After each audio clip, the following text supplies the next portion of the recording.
they can be viewed afterwards. Let me know when we're good, George. Yeah, we should be recording now. Brilliant. So I'm going to just say a welcome along again for the recording. So welcome along everyone to this webinar for foster carers. And we're going to be thinking about anti-bullying and the implications for looked after children this afternoon. So by way of introduction, my name is Helen Hale. I'm one of the assistant head teachers here at Surrey Virtual School. And this webinar has been put together by myself and a couple of colleagues here. So I'm going to invite my colleagues to introduce themselves before we get started. So Sarah, do you want to just introduce yourself? Good afternoon. Thank you, Helen. Yeah, my name is Sarah Lyles and I am the PSHE, Personal Social Health, Economic Education, Wellbeing and Surrey Healthy Schools lead for Surrey County Council. And I don't know how much you know, but I sit within, my background is education. I worked in Surrey and in Yorkshire as a teacher and senior leader. And my post sits in Surrey across education and with public health as well, because we recognise the huge overlap between education and health and wellbeing. Thank you. Thanks, Sarah. And also joined by Sharon. Can I ask you to introduce yourself, Sharon? Hi, thanks, Helen. Thanks, Sarah. Yeah, my name's Sharon Walker. I'm the Deputy Area Lead Specialist Teacher in the South East team. So we're called the STIP team, which it means Specialist Teachers for Inclusive Practice. So we support pupils and we support schools with pupils who have all sorts of difficulties within the classroom. So learning, language, or social, emotional and mental health difficulties as well. So that's who I am. Brilliant. Thanks, Sharon. So really lucky and happy to be joined by these two excellent colleagues today who are going to share some information in relation to the anti-bullying approach that's here in Surrey. So we're going to get started with a little bit of background information and what we're going to focus on this afternoon.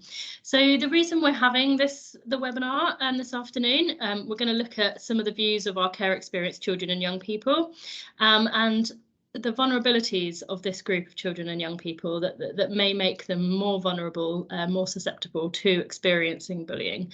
And then we're going to think about, and this is the parts of the webinar that my colleagues are going to take us through. So we're going to think about Surrey Healthy Schools' whole system approach, the anti-bullying charter mark, Surrey's anti-bullying strategy and guidance, a little bit on restorative practice and what's available in terms of curriculum support for our schools in this area. So starting off with thinking about the views and voices of children and young people and why we felt it necessary to start the conversation, really, and that's what we're doing this afternoon. We don't have all the answers in respect to anti-bullying, and I don't think any single person or agency does. I think it's a whole system approach and it involves lots of people working around our children and young people. But the views and voices of those children and young people need to be, at the centre of everything that we do. And they had raised anti-bullying and the issues around bullying, as a significant issue that's affecting them in their lives. So we felt it really important to start this conversation with you as foster carers and give you some information and some next steps and places you can go for more information to just start that conversation. And see where it could lead and see what we could do next to address these issues. So a scorecard was raised at the Corporate Parenting Operational Group. So our Corporate Parenting Operational Group is a group of practitioners within Surrey, as well as lots of our partners as well. And I believe there are foster carers represented on the group as well. And children and young people are able to raise something called a scorecard with this group through our user voice and participation team. And it allows them to tell this group what are current issues affecting them in their lives. So any part of their life, whether it be health, education, social care, accessing their community, money, anything that's affecting them in their lives, they can raise a scorecard to let this operational group know that that's an issue affecting them. And then there would be conversations around this issue and a series of actions put together. to kind of address these issues for children and young people. So a scorecard was raised at this group, which raised bullying as an issue that's affecting our children and young people in care in Surrey at the moment. We also have some reports from the Big Survey in 2021. So the Big Survey is a questionnaire aimed at all of our care experienced children and young people in Surrey. And it reported that 54% of children in care, of those who took part in the survey, had not experienced bullying in the last year, which was similar to the previous year at 52%. So we can see it's just a smidge over half, which means that half of our children have experienced bullying in the last year. Younger primary age children were less likely to have experienced bullying than older secondary age children. So you've got 47% in primary versus 64% in secondary. So I don't think, that comes as a huge surprise. As children get older into secondary age education, bullying may become more of an issue. And that's certainly true from the information we have available to us from our big survey. 68% of looked after children said they completely knew what to do if someone's behaviour or actions made them feel uncomfortable, scared or in danger. However, this means that 32% of respondents did not. So that's a bit of a concern, that 32% of our children and young people don't know where to go or what to do in that situation. We also have some information by our Atlas group, which is a network of children and young people in Surrey with additional needs and disabilities, and they conducted a poll via Instagram, via the @OurVoiceSurrey handle on Instagram, and it revealed that 76% of young people had been affected by online bullying. 69% of young people who responded to the poll knew how to report online bullying, but there were others who did not, and these were linked to appropriate advice and guidance via Childline. So, it's certainly highlighting that a big significant portion of children and young people are affected by bullying, whether that be online bullying or not. And quite a few of those young people don't know where to go for help or how to access support around it. So this is really setting the scene for us and why this is an area that we wanted to talk to you about today, and why we felt it so important. It's a live issue that's affecting our children and young people at the moment. So if, as we move through, we will have some time for questions and answers at the end, but as we move through, if anyone does have any questions, please use the raise hand function. I can't see as I'm sharing, but I'm going to ask one of my colleagues just to shout at me if they see any raised hands or any questions come through the chat at any point, okay?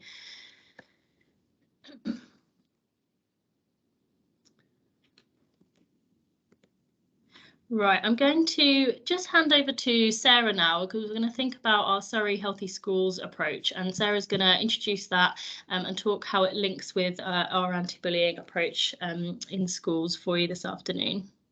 Okay, thank you, Helen. So as you can read on the slide, it is, and as Helen has already said, it is about a whole system approach. This inclusion and addressing anti-bullying issues and the health and well-being of young people is nothing that can be addressed by just one agency, service or partner on its own. So it is very much whole system approach. Surrey Healthy Schools is that approach. That is what Surrey are calling it. It has been redesigned and developed and relaunched to schools in 2020, October 2020. So we're working ever closer with services and schools together to make sure that we really do have a good approach for this. It is about putting wellbeing, inclusion and health at the centre of the vision for children and young people. And it is about working across the directorates to make sure that when services are working with schools, we're all saying and communicating the same messages. And it is becoming strategically embedded. So all the paperwork and policies and priorities of the local authority now all include Surrey Health. The big ones and many others include Surrey Healthy Schools, but it is, again, it's just developing as we go along. It's not something that's simply expected to get on with. It is something that everybody who is interacting with children and young people, ideally they should be supporting Surrey Healthy Schools approach. Could you just put on the next slide, please, Helen? Thank you very much. So just a very simple diagram in the middle, just to highlight how it is all interrelated and interlinked, just the services and support and training for schools at the top, all feeding through into the key Surrey Healthy Schools themes. And the themes of Surrey Healthy Schools are about school leadership, identifying effective leadership management. It is about a school culture and very much about the policy, and not just it being in a policy, but also being lived, the lived experience, the behaviours as well. So another theme within Healthy Schools is about the PSHE curriculum. So again, PSHE is a subject where you can really unpick and dive into inclusion.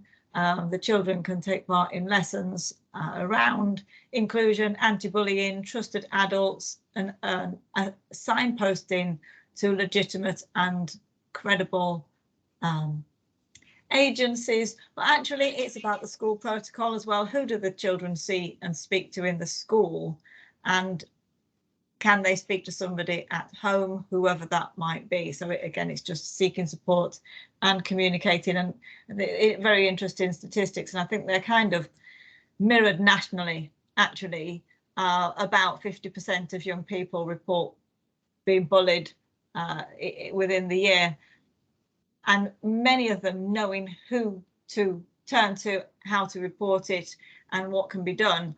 But you know, even though it was 38%, I believe, according to Helen's statistics, it's too big a number of young people not knowing where to go.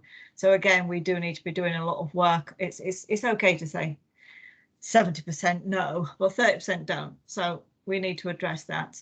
Healthy Schools also looks around food, healthy eating and cooking in the curriculum, which you might be sitting there thinking, well, that's got nothing to do with anti-bullying, but actually having inclusive provision around food, awareness of allergies, the eating environment. Again, it is important that those are inclusive. The same with physical activity, and key is the support for well-being and the wider opportunities that are provided for children and young people. So those are the fundamentals of Surrey Healthy Schools approach. And around it, you can see some of the quotes from schools that have been developing this approach. It's really about the schools challenging their current practice, what is already good, where do they need to develop, how can they do that? Making sure that things are up to date and meeting the needs of the children in their care, and making sure that an approach is not an addition, it's not an extra, it is part and parcel of the culture of the school. So that's what Healthy Schools is all about in Surrey. If we go on to the next, please, Helen. Schools can, so it is an approach, all services should be supporting it. So there's a raft of information available for schools, but there is also a development tool that they can access with an array of standards and signposting for them. And I've just picked out in this slide just some of the things that schools that are working towards developing a Surrey Healthy Schools approach. These are just a snippet of some of the standards that they will be working to develop within their schools. And as you can see, it is about accessing pupil views and their voice to make sure that there is a really healthy and positive culture within their classroom and school environment. It is making sure that there's a very clear anti-bullying policy process and that the children are aware of that. It is also about engaging staff, parents and carers and providing with advice and support on a range of health and well-being issues. And it is also about opportunities to engage in activities that will help young people to develop self-esteem, confidence and resilience, because anti-bullying and inclusive practices do not just sit in a bubble on their own. They are part and parcel of a much wider agenda of strengths-based approaches for young people. So there's no hands up, which is obviously hopefully being clear. Just a little bit of a background about what Surrey Healthy Schools approach is, and I think I'm handing over to Sharon. Thank you. Yes, it's my bit already. That was quick. Thank you so much, Sarah. Okay, so where to start, really? We do so much work around anti-bullying in schools. This was quite difficult to pin it down. So I thought a useful place to start would be, well, what do schools have to do by law? You know, what are their responsibilities? So let's look a little bit at that, and then let's look at how we support schools to meet those responsibilities and what that means for parents and carers as well. So there's lots and lots of legislation, guidance and information out there. A really useful document to kind of look up Google is Preventing and Tackling Bullying in Our Schools. The latest version is 2018. And this sets out really clearly what the responsibilities of schools are. And the law says very clearly that every school must have measures in place to prevent all forms of bullying. And what do they mean by that? They mean that bullying can take the form of cyberbullying, verbal bullying, physical bullying, or insidious kind of excluding bullying. So lots of different forms of bullying and lots of very vulnerable groups of pupils. For example, students with special educational needs, racist or sexist bullying are just some of the kind of few. If you think of the Equality Act and 9 characteristics that are protected under that act, they tend to be very vulnerable children in our schools. Okay, I'm repeating back. I can just hear myself, so I don't know if everyone else is getting that as well, Helen. No?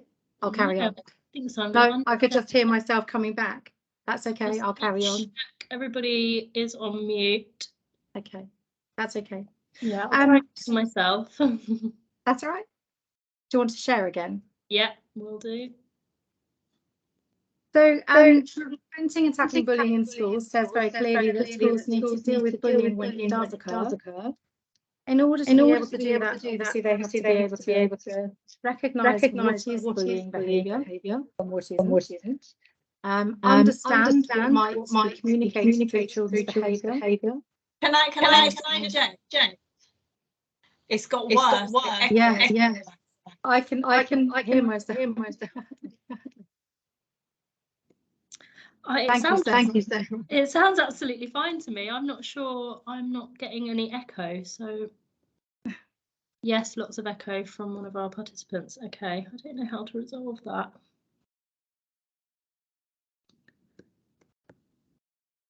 I move away, is that better? Oh, is that better? Okay, I'm just going to sit very far away from my laptop then. That's better. That's better. I hope you can hear me. Can still hear you. It is still echoing a little bit, but I'll do it from back here. Just because I have such a booming voice, probably. Okay, so dealing with bullying when it happens, but also, and probably the larger part of the work that we try and do with schools and the work schools are trying to do is to prevent bullying happening in the first place. It's phrased in the guidance as the best schools develop a more sophisticated approach in which school staff proactively gather intelligence. I love that phrasing, but what it's basically meaning is that schools put relationships at the heart of everything that they do. Rather than gather intelligence, they just know each other and they have good relationships where pupils can share and teachers can become involved. So the majority of the work that we would support schools with is in that kind of prevention, but obviously, of course, how to deal with bullying when it occurs. I've signposted some of those other acts. They're all relevant. I don't know if we want to go into too much detail at this stage. All of them, obviously the Equality Act, looking at those 9 protected characteristics and recommending fostering good relationships. Children's Act, looking at the well-being of children and safeguarding. The Education Act looks at the role of governors and how they must write a statement of general principles to promote good behaviour and to prevent bullying in their school. And the Special Education Needs and Disability Act of 2015, ensuring that pupils with SEND are not excluded or disadvantaged. So there's just some legislation really as a signpost to see where this all sits and the responsibilities that schools have. So what do we do at Surrey to support our schools to meet these obligations? And for the last 10 years, since 2012, we have run the Surrey County Council Anti-Bullying Charter Mark. And this is an accreditation that schools work towards achieving either a bronze, silver and gold in. And it rather like the Surrey Healthy Schools format, it's set as a structure to support schools to work their way towards it, but we do give an award. We've had 82 schools across Surrey have achieved the charter mark, and 16 of those have gold. So, and once you've got a bronze or a silver, you can then go again for gold. And it's divided into 4 sections. So the first section is policy. So we look at the policy that the school has in place. What procedure are they going to put in place if there is a bullying incident? Who is informed? How are they informed? All of this should be in the school's anti-bullying policy, which should be on their website. So we look really, really closely, do a content analysis of the school's anti-bullying policy. We also look at anti-bullying events in the school calendar, anti-bullying working groups within the school, which should involve parents, representatives from community, governors, and representatives from the children themselves.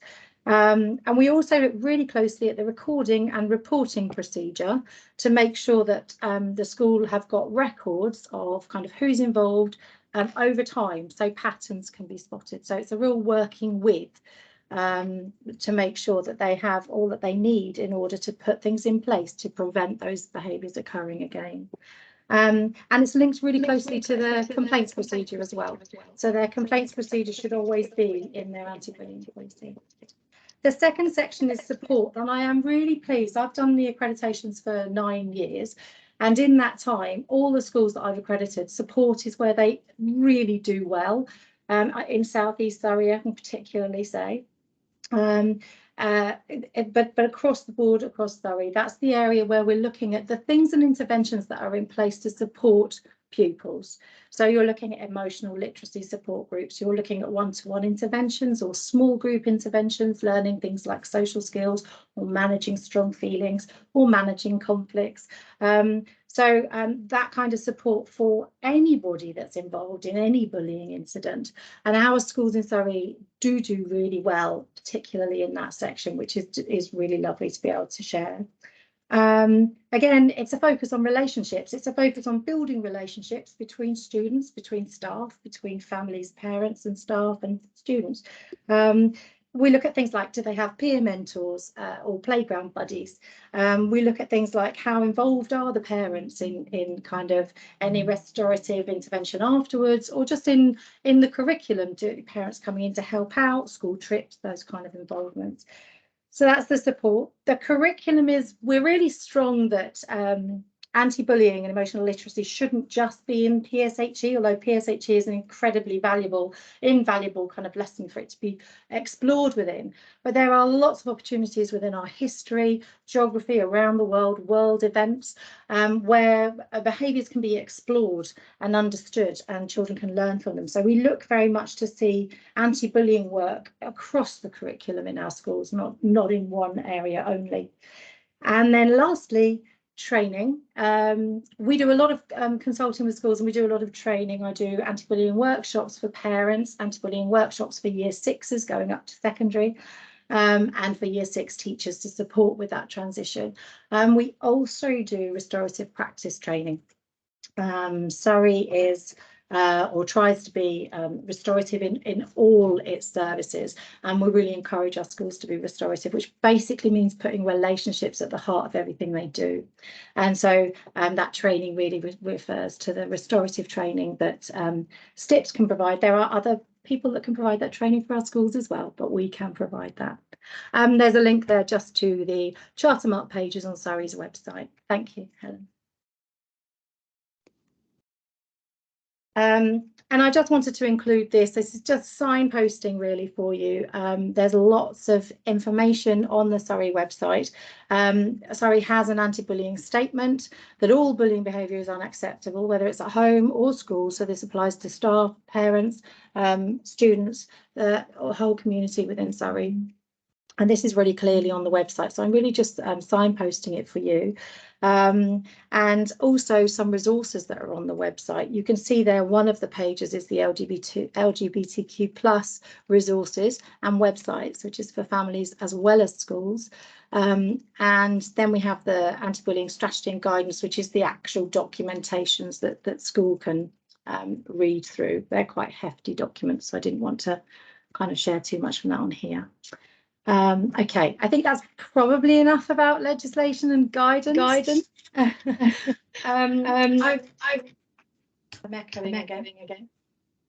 I've mentioned restorative practice I think, quite a lot. Sharon, it's when I share my computer sound, which I'm doing for now for the video. Then I I'm think coming when up. I do that, that's when you echo. So I'll wait till you're ready to start. We're ready to start the video before I do that. I've figured out what is the problem. Thanks, Helen. No, all I was going to say is I've mentioned restorative practice quite a lot as I've been talking. Surrey are really invested and committed to working restoratively. We have trained many of our service teams, so that would be SEN, access to education, our inclusion officers that have received training in working restoratively with schools and families and students. Our police work restoratively, our youth intervention and youth engagement officers work restoratively.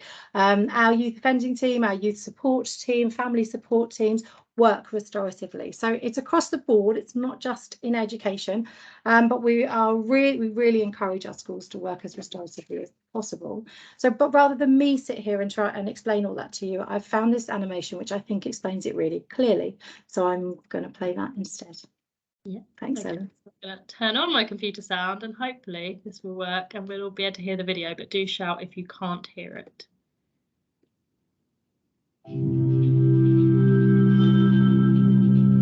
Conflict is a fact of life.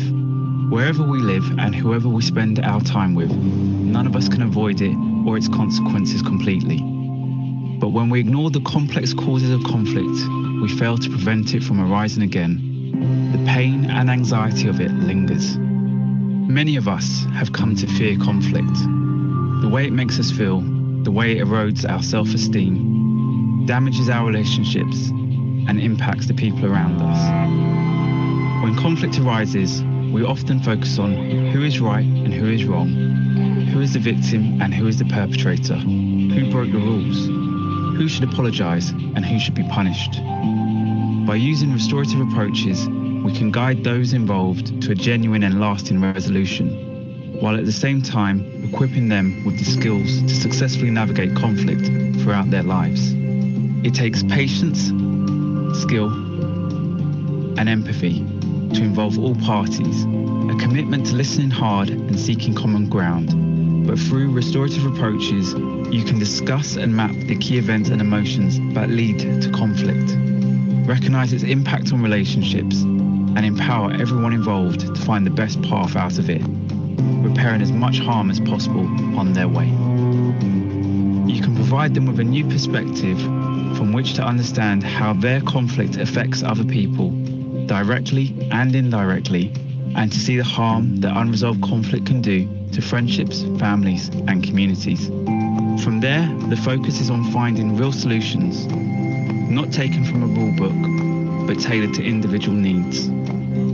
In schools, care homes, prisons and beyond, there is a growing recognition of the power in using restorative approaches to conflict, because it's clear that the lessons of a single conflict, creatively and successfully resolved, can change lives and last a lifetime.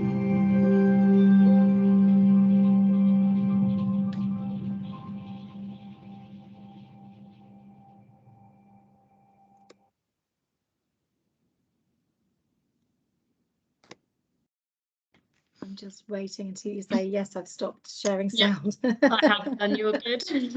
Fantastic, thanks, Helen. So just a little bit, a real introduction to restorative practice. As I say, I've been training schools in Surrey, in South East Surrey, for 9 years in restorative practice, and whether it's an infant school or whether it's a large secondary, it's always really well received, and staff are really keen to work in that way, because actually in our schools the relationships are central to the way our teachers and our teaching assistants are practicing already, so it makes so much sense for them. It's always a really enthusiastic training, and really we're looking at how we can begin to support schools even more once we've done the training, continue to embed that practice, so we can keep the momentum up and involve parents and children much more. So that's just a little bit about restorative practice. The main reason we are so keen to use restorative is because only by understanding the unmet needs that prompt the behaviours that cause concern can we begin to understand what's being communicated, and can we begin to put in place support strategies, interventions which might enable that child to change their behaviour and might enable the other child to better communicate, better understand, and have their say actually in how they're feeling and in what it's going to take to make amends and put things right. So it's not a soft touch. It's a really important intervention for both parties to be empowered to make change going forward, which is why we're so keen to have it embedded in our schools. Thanks, Helen. I really just wanted to signpost some more websites for you. So the Anti-Bullying Alliance do Anti-Bullying Week every year. There's loads on their website for parents, for carers and for students. So that would be my first kind of go-to. And actually, as part of the charter mark, you would expect these websites to be signposted in school information, in the reception at school, and we would expect children to be aware of these websites as well. So NSPCC, Bullying UK, Stonewall and Young Minds are all really well-known websites that we would expect children to be aware of those in school. The Anti-Bullying Alliance do free CPD training, so we've recommended that to teachers for a while, but when I was looking into it, they actually also do training for that's relevant to carers for looked after children. So that's on the next slide, which I wanted to signpost to you. So I think it will be a fairly basic introduction to working restoratively, but might still be quite interesting for you to have a look at. And then there's a couple of others on there as well, and the slides will be given out, won't they, Helen? Yep, that's right. We can email these out afterwards. Yeah. Okay, so then the next slide really is that looked after children and bullying course, which you might be interested in, and that's from the Anti-Bullying Alliance. So when you get these slides by email, all of these links should be live, so you can just click straight through to the websites that Sharon's referring to. That's kind of my bit done, really, Helen. I had so much I could say about the charter mark and accreditations, but I tried to whittle it down to the most important points. But obviously, if there are any questions afterwards, I'll be happy to answer those. I know there was something in the chat about the schools. I can't see the chat while I'm sharing. Is there anything? Oh, okay. So following on from Colin's, okay, it looks as if mostly primary schools. Yes, Lucy, that's right. It is mostly primary schools. In the southeast, I can only speak for the southeast because I have accredited in the other areas, but I don't know them so well. I've got 2 schools in the southeast, big secondary schools, who are desperate to do the anti-bullying charter mark. Often it's because of changes in staff. So someone will leave and then the momentum is lost, and then another team have to kind of pick it up. So yeah, there's 2 in the southeast who are nearly ready to do it. But yeah, it does tend to be mostly primary schools. And then, is it voluntary? I could just see that Thamesmead and Winston Churchill were schools that had done the Anti-Bullying Alliance award, but that is going back a couple of years, isn't it? Yeah, and there are other anti-bullying awards that schools can work towards. I think it's the Diana Award as well, wasn't there, for a while around anti-bullying. So they may choose to do one of those awards rather than Surrey's. I just was trying to read that other comment. A quarter schools. Yes, it's voluntary charter mark, and actually they have to pay to do the charter mark as well. Unfortunately, it is traded. Yeah, there's about 400. There's approximately 400 schools across Surrey, so we've got a way to go. We've got more schools that could do it. Yeah, but it really does underpin all of the support that we give schools. So particularly, I can speak from the STIP team when we go in to support schools with pupils, and there may well have been incidents, bullying incidents or conflicts between the students that we're going in to consult around. And our advice is always along that kind of restorative line. So it does underpin all of the work that we do in schools, even if the schools aren't going for the full charter mark. Yeah. I think it's a really interesting. It's really interesting to know for carers and parents to know that these things exist, that these programs exist. It's a conversation starter with your school, isn't it? Look for your school's anti-bullying policies. Look what the work they do around anti-bullying. Find out if they've been part of Surrey's Charter Mark, or if indeed they're part of any other awards or charter marks around. You can ask what training the staff do around anti-bullying. It's just about having that conversation, isn't it? And often schools will seek feedback and seek opinions from parents and carers, and if it's something that's a real issue for your family, or it's really important to you, then that's the point to share with the school. It would be great if they did more work around anti-bullying, or if they shared with their parents and carers more about the work that they do around anti-bullying, so that they can make everybody aware. I think it's definitely, and definitely get involved as well. Like one of the things we look at is how many stakeholders are involved in their anti-bullying working group. So we'd like to see parents from across the school being involved in that and kind of taking an active part in feeding back and thinking of ways to improve. So don't be afraid to get involved. Your schools will want your involvement. So when you're making inquiries about it, if you're able to be involved. Absolutely, and I think you have a unique viewpoint as a carer for a looked after child. You can bring something to the equation that potentially their parents are not able to. You can bring that unique experience of the vulnerabilities that we talked about that looked after children might have in respect to bullying. And exactly the same for Surrey Healthy Schools. Are the schools that your children are attending, are the schools developing a Surrey Healthy Schools approach? Because we've talked to some schools and they work really well with parents. And there was one school that developed a Surrey Healthy Schools approach, and the parents are so proud and so pleased with everything the school had done. They got them in the local paper, say, this is great practice.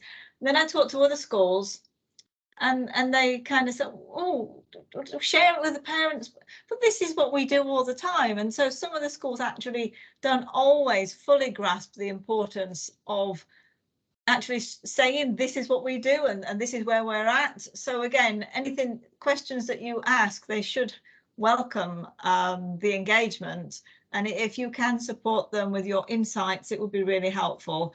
But there is a lot of support out there for the schools. It's just sort of pulling it together, because schools are firefighting so many issues, so it is about trying to get as much proactive preventative stuff in place so there is less firefighting going on.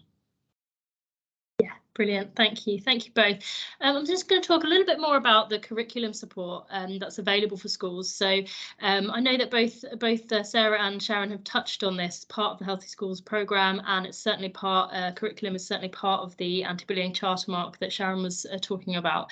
But where exactly does anti-bullying sit in the curriculum? So Sharon mentioned wanting to see it across the curriculum and in various subjects, which I think is a really interesting point, and would be really amazing to see. But the main place where it sits as a sort of standalone really is in the PSHE lessons, so personal, social, health, economic education. So there are PSHE lessons available focusing on inclusion, reducing bullying and cyberbullying, and these are available for schools and other professionals via the Surrey Healthy Schools web pages and the PSHE Inclusion and Wellbeing News, which is on the Healthy Surrey website. So these can be accessed by all our schools within Surrey. And the latest lesson plans to receive the PSHE Association Quality Mark help pupils discuss the emotional impact of bullying while exploring how to respond safely. So it just shows which themes, theme 2 and theme 5 of the Surrey Healthy Schools approach, that sits within. But I think it directly responds to the numbers that we saw at the beginning when we looked at the views of children and young people, where we had a good 30% of them not knowing how to respond safely, not knowing where to go when this is an issue. So these latest lesson plans that have this quality mark do discuss exactly that. So not only the emotional impact of bullying, but exploring how to respond safely to it, so where they should go when they're in need of help around bullying. And Sharon mentioned Anti-Bullying Week, organised by the Anti-Bullying Alliance. So just to give you a bit more of information about that, it's Monday the 14th to Friday the 18th of November in 2022. And these events help to raise awareness across school communities of the support, organisations and resources in place to address bullying. And there's input from high profile figures in the sports, arts, media and publishing arenas. And they also include a wide variety of resources for parents and carers. So we've given you a few little places to go from here, places for more information. But when that week gets underway in November, it's a great time to be having those conversations with schools around anti-bullying. It'd be great to see schools doing, information giving events and things like that around this week in November to kind of share some of these resources with parents and carers as well. That's something to look out for in the autumn term. Okay, and I don't know whether we only have Surrey carers joining us today or whether we have any carers outside of Surrey. And what we do know is nearly half of our looked after children are actually placed in care outside of Surrey and placed with foster carers outside of Surrey in different local authorities. So a lot of the things we've talked about today are relevant to Surrey School and Surrey schools and children living in Surrey, but we certainly look to provide support for children attending schools outside of Surrey as well. So we provide information about Surrey's strategy, approach and resources, as well as the findings from the Big Voice survey. We share these via all our designated teachers, via our termly newsletter and through our networks and training events. So due to the rise of the online world and the online kind of training platforms and things like that, we can now host network meetings and training events online, which can be accessed by our designated teachers in schools up and down the country. So wherever we have a looked after child placed, that school is invited to attend our training events and networks, and indeed receive our newsletter where a lot of this information is disseminated. We ask our DTs, so designated teachers, to ensure that every child knows who to talk to about bullying, and children's wishes, aspirations and feelings are recorded termly in their personal education plan. So we ask our designated teachers to be having conversations with children during this time, to be collecting their wishes, and a lot of that conversation focuses around whether they're enjoying school, whether they feel comfortable in school and safe, and whether they have someone in school, a trusted adult who they can talk to if they have worries or concerns. So hopefully that conversation that the child is having every term with their designated teacher is addressing, whether they have any major concerns around bullying, and if they did, would they have someone they could talk to. So that someone may be their designated teacher, it may not be, it may be a form tutor or a school counsellor, whoever it might be, that there's someone that the child trusts within the school environment that they can talk to about that. Information about key contacts and the approach in local authorities across the South East region is currently being collated. So we work really closely with other virtual schools across the South East region, having regular meetings and things, and anti-bullying is one of the areas of discussion within those. So sharing information about what's happening in each local authority in that region, what their approach is, and what is communicated to schools in that area, so that we can all be aware of what's happening in our sort of surrounding local authorities. And the virtual school are working to develop corporate parenting school visits. So we're hoping to visit a selection of our schools in the coming academic year to provide further support and challenge around children's educational experiences and outcomes, and certainly children's emotional well-being, of which bullying forms part of, is going to be discussed during these visits. So we're aiming to work with schools to look at their leadership and culture, which was mentioned right at the start by Sarah, looking at the Healthy Schools approach.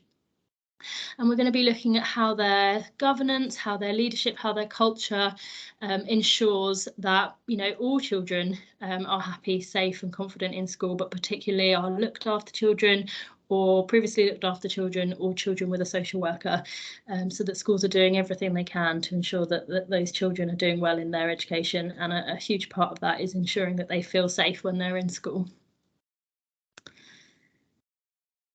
Okay, and we've come to the end of our main content for this afternoon's session. So what I'm going to do is just stop sharing so that I can see my screen again. That's brilliant.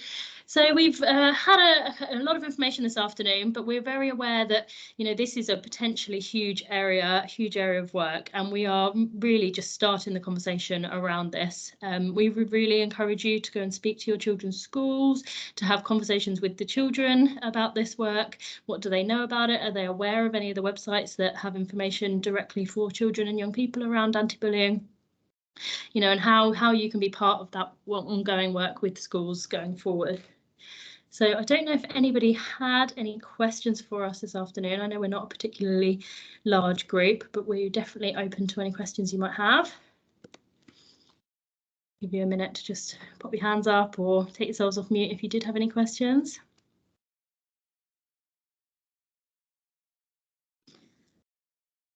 No, that's fine. The session is recorded, so you can come back and listen again. We'll be sharing the session on our YouTube channel, or if there's any you know, other carers that you know that you're close with that you can share the link to that may have not been able to attend this afternoon, then that's brilliant. That can be shared with them as well.